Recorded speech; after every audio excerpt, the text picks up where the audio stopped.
Okay, today I wanted to show you the steps for sharing your recordings on if you were requested by a church or venue to do recordings or services, and you want to share them using our symphony tier, which gives the organist digital rights management and intellectual property protection for your recordings. So I got two iPads set up here, and this one is in symphony mode, and this one is in audition mode. So symphony mode gives the organist the full share options for their protected recordings and works. And then this one, for example, we would call this the church's device, whether it's an iPhone or iPad. And the audition just has the 50 recordings and 5 playlist option.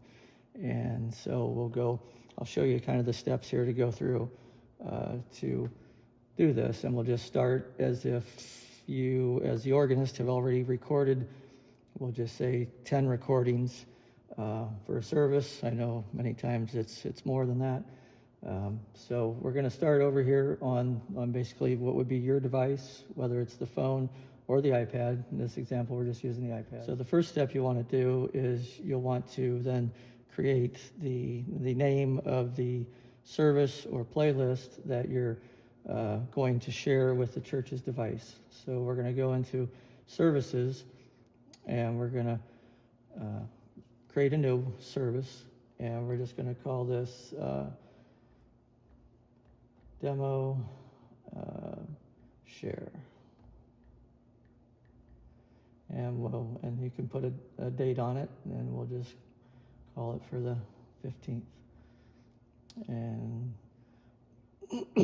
create service. So then we have that in our services. Now we're going to go back to library.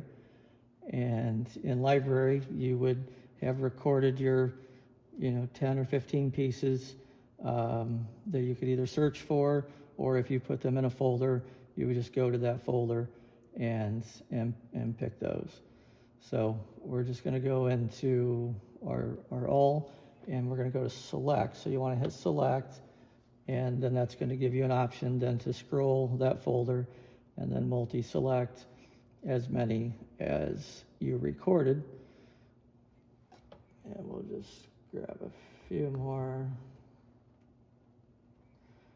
for the full example.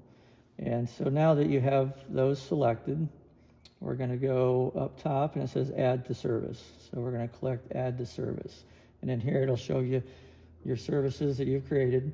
And the one we just set up was called demo share. So we're going to hit it, and it automatically goes into that. So we're going to go back to services and then make sure our demo service or demo share under services now shows 10. So we're going to tap that, and there are the 10 recordings that we added in there. So once you've created the service, you've added the recordings into it, then we're going to go to use this service. So this is how we're going, we're going to share it. We're going to share it over to the church's iPhone or iPad. So we're going to go ahead and hit share. And at this point, it pops up, and this is the DRM, intellectual property protection for you, the organist. In here, we have creator attribution at the top.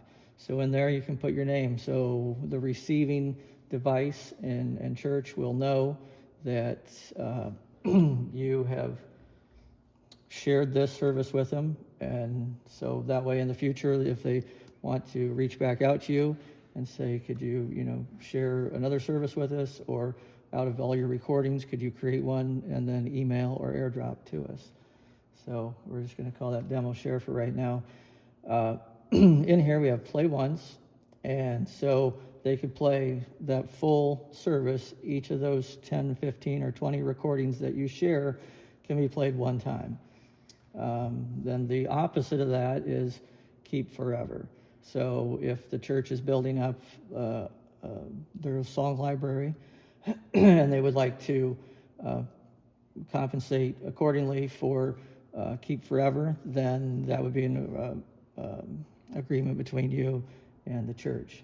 And then another option is limited plays. And so limited plays gives, we have 3, 5, 7, 10, and 20 in there. So for this example, we're just going to go with 5. So that means the church would essentially have 5 plays of each recording that is included in that service.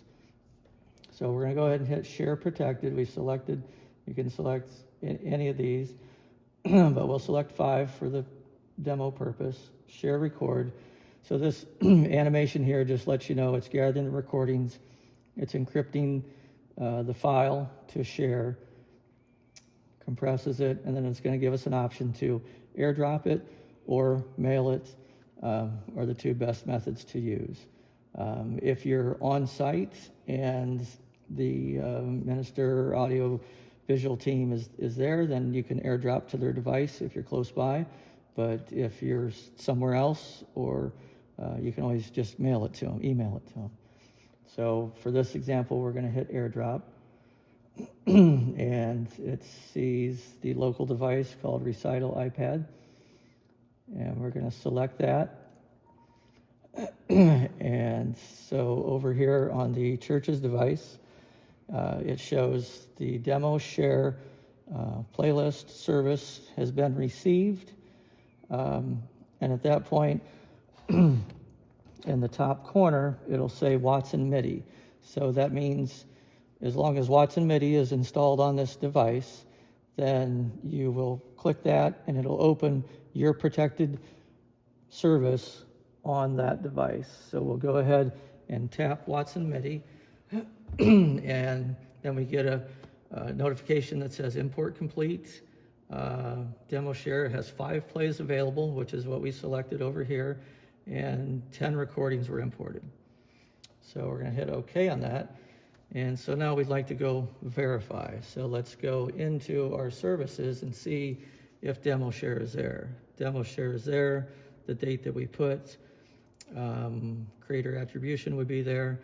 So we're going to hit this, and there is our 10 recordings. If you needed to edit this and it wasn't in the right order, the church could go ahead and reorganize these however they need. But if that's done, then they don't have to do that. And so then the final step would be for the church is use this service. And now the service will load into here, service playlist, demo share, and it highlights the first one, ready to play.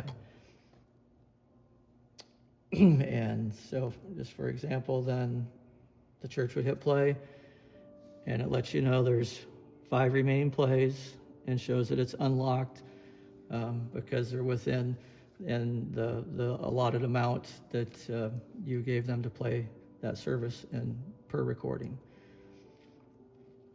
I hope that helps.